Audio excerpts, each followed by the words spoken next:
Halo, assalamualaikum warahmatullahi wabarakatuh. Bertemu lagi bersama saya Mimi di channel Mimi Siti Rahmi. Nah, teman-teman, sebelumnya saya mohon maaf suara saya agak serak ya, karena emang lagi batuk, habis demam. Jadi seminggu terakhir ya belum ada video terbaru, dan alhamdulillah sekarang udah mulai membaik, udah bisa bikin video lagi. Dan seperti biasa, saya ucapin terima kasih buat teman-teman yang masih setia nonton video di channel ini, yang masih nungguin video terbaru dari saya. Eh, dan jangan lupa, supaya channel saya ini lebih berkembang, supaya saya lebih semangat lagi bikin video-videonya, saya mohon dukungannya dengan cara like, share, and subscribe channel ini.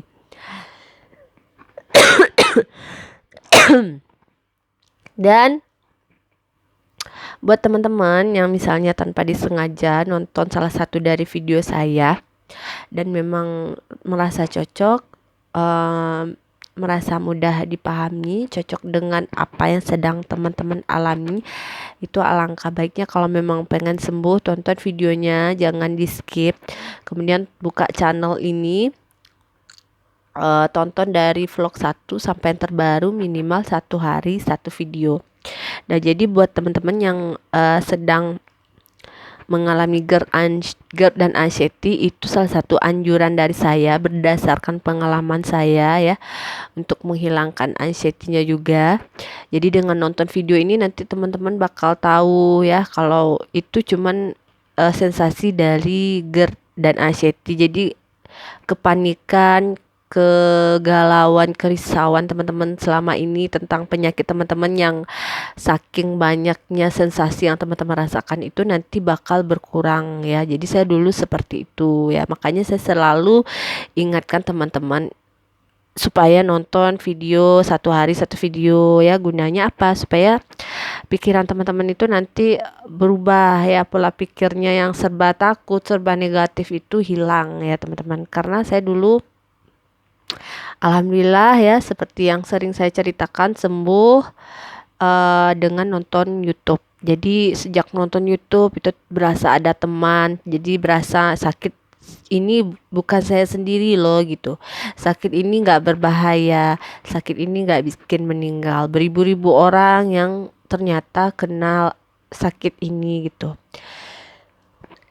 Jadi itu salah satu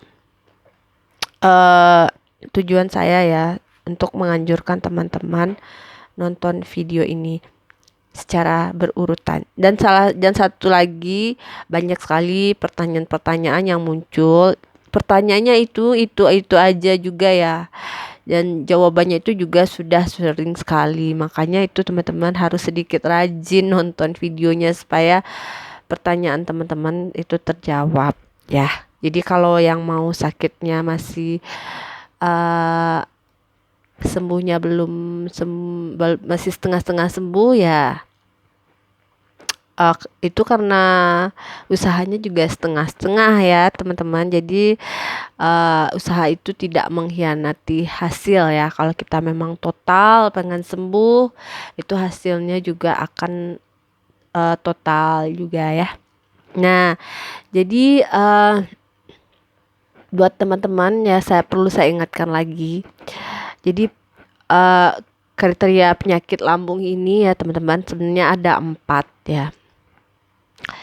Nah, yang pertama itu penyakit yang sering kita sebut dengan penyakit MAH ya. Itu sensasinya yang kayak mual, muntah, nyeri di sekitar pusat ya, sendawa, kembung ya.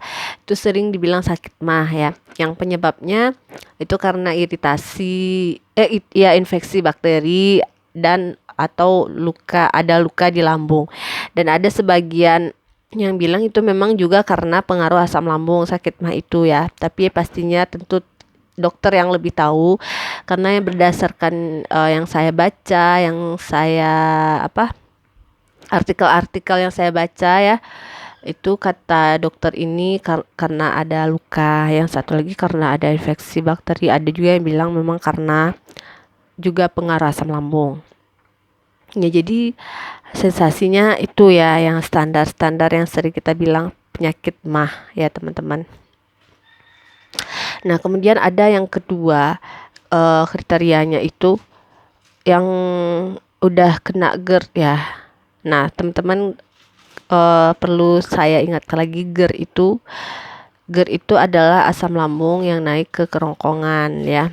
Asam lambung itu apa? Asam lambung itu adalah zat yang fungsinya untuk menghancurkan makanan di dalam lambung. Jadi uh, kalau apa? Kalau dia sudah berlebih itu kemudian keluar dari lambung, makanya mengakibatkan keluar dari lambung masuk naik ke kerongkongan, itu yang disebut dengan GERD. Dan ternyata kalau pengalaman saya juga ya, tidak hanya di kerongkongan dia muncul, mengganggunya ya ke seluruh badan juga terasa. Teman-teman juga mungkin merasakan sensasi GERD yang banyak sekali ya, yang berjuta rasa. Nah yang kedua ini kriterianya dia nggak merasakan yang penyakit sensasi asam lambung yang berjuta itu ya teman-teman. Kalau saya sendiri yang merasakan yang berjuta, hanya beberapa sensasi yang dia rasakan ya, kayak cuman sesak nafas gitu, atau nyeri di dada gitu ya. Jadi hanya satu atau dua sensasi yang dia rasakan. Kemudian yang ketiga itu yang saya bilang tadi, berjuta rasa, banyak rasa, yang itu dia sudah sering kita bahas ya, sensasi GERD dan anxiety yang berjuta rasa itu tiap hari itu beda-beda ya. Keliengan, pusing, nyeri sakit di tenggorokan, sesak dada, nyeri dada, dada panas, nyeri di kaki, nyeri di tangan, ke leher kaku, telinga mendenging, kepala sakit, mata buram, hidung mampet ya, lidah pahit, kemudian gigi keropos ya. Jadi gara-gara asam lambung udah dua ya, keropos yang kiri kanan gusinya. Kemudian banyak punggung sakit, pinggang sakit ya, banyak sekali yang dirasa. Tapi belum anxiety ya. Nah yang keempat ini baru GERD dan anxiety. Udah kena GERD, kena anxiety juga. Jadi makanya saya lihat masih banyak yang nggak tahu anxiety itu apa, karena dia cuman merasakan gejala GERD atau cuman merasakan satu atau dua sensasi dari GERD ya. Nah jadi kalau buat teman-teman yang belum tahu anxiety itu apa, itu sebenarnya sudah sering saya bilang, sudah sering saya jelaskan juga, bisa ditonton lagi, tinggal diklik di atas ini bakal saya sematkan. Jadi mau saya simpulkan ya, anxiety itu kecemasan. Anxiety disorder itu adalah gangguan kecemasan ya. Jadi kecemasannya itu tidak wajar. Misal takut mati ya, takut melihat orang mati, takut mendengar orang meninggal, takut melihat orang sakit, takut sendiri, takut di keramaian, serba takut ya. Jadi takutnya itu tidak wajar. Kalau misalnya kita takut, misalnya mau pidato, kita cemas gitu di depan umum, itu wajar. Misalnya mau interview pekerjaan atau mau apa ya, mau pidato misalnya ya, atau apalagi ya, atau melihat ular, melihat harimau, itu wajar ya kalau kita takut, kita cemas. Tapi kalau anxiety ini itu tidak wajar takutnya ya. Misalnya sendiri di rumah itu kan wajar, tapi bagi si penderita anxiety itu dia akan merasa takut. Misalnya kita ke pasar lihat orang ramai itu kan sebenarnya wajar ya, nggak perlu ditakuti. Tapi bagi si anxiety ini dia bakal takut. Nah jadi orang yang saya jelaskan lagi, orang yang kena GERD itu tidak tidak selalu kena anxiety. Ada yang orang yang GERD itu tidak melulu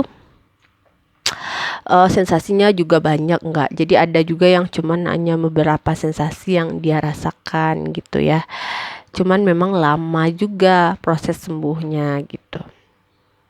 Jadi penyebabnya kenapa jadi sampai anxiety, kalau saya sendiri itu karena GERD saya itu yang sakit sensasinya itu sudah banyak sekali dan tidak sembuh-sembuh, sudah berobat kesana kesini. Jadi saya mikirnya ini sakit apa sih sebenarnya gitu. Jadi menduga-duga penyakit ya, mulai cari-cari di Google, mulai searching ya, kemudian muncullah penyakit-penyakit berbahaya ya teman-teman. Makanya itu jadi parno ya teman-teman, pikirannya jadi terganggu, maka timbullah si anxiety. Nah teman-teman, segitu dulu penjelasan saya, mudah-mudahan bisa dimengerti. Jadi ada beberapa tadi ya kriteria penyakit lambung tadi, dari yang biasa, yang mah, kemudian yang cuman merasakan beberapa aja sensasinya, 1-2, cuman memang lama ya. Ada yang merasakan banyak sensasi tapi belum anxiety. Ada yang sudah GERD, sudah juga anxiety ya. Jadi kenapa saya bahas ini ya, karena ada beberapa orang yang saya temukan dia bingung anxiety itu apa, sementara dia kena GERD ya. Jadi tidak melulu orang yang kena GERD itu kena anxiety juga ya. Maka bersyukurlah teman-teman yang kena GERD tidak kena anxiety, karena yang bikin GERD itu lama sembuh ini faktornya juga karena sudah mengalami anxiety. Kalau anxiety itu kan lebih ke pikiran yang terganggu ya. Kalau pikiran udah terganggu itu susah sembuhnya ya. Pikiran kita jadi kemana-kemana gitu ya. Jadi pikir yang aneh-aneh ya. Jadi buat yang belum kena anxiety itu mulai cepet-cepet perbaiki pola makannya, pola hidup sehatnya, supaya pikirannya tidak terganggu ya teman-teman. Nah segitu dulu video dari saya, semoga bisa dimengerti. Maaf kalau ada sedikit gangguan batuk-batuk ya. Saya ingatkan lagi ya, jangan lupa dukung channel saya ini supaya lebih berkembang lagi dengan cara like, share, and subscribe. Terima kasih buat teman-teman yang udah nonton. Saya sudahi dengan assalamualaikum warahmatullahi wabarakatuh.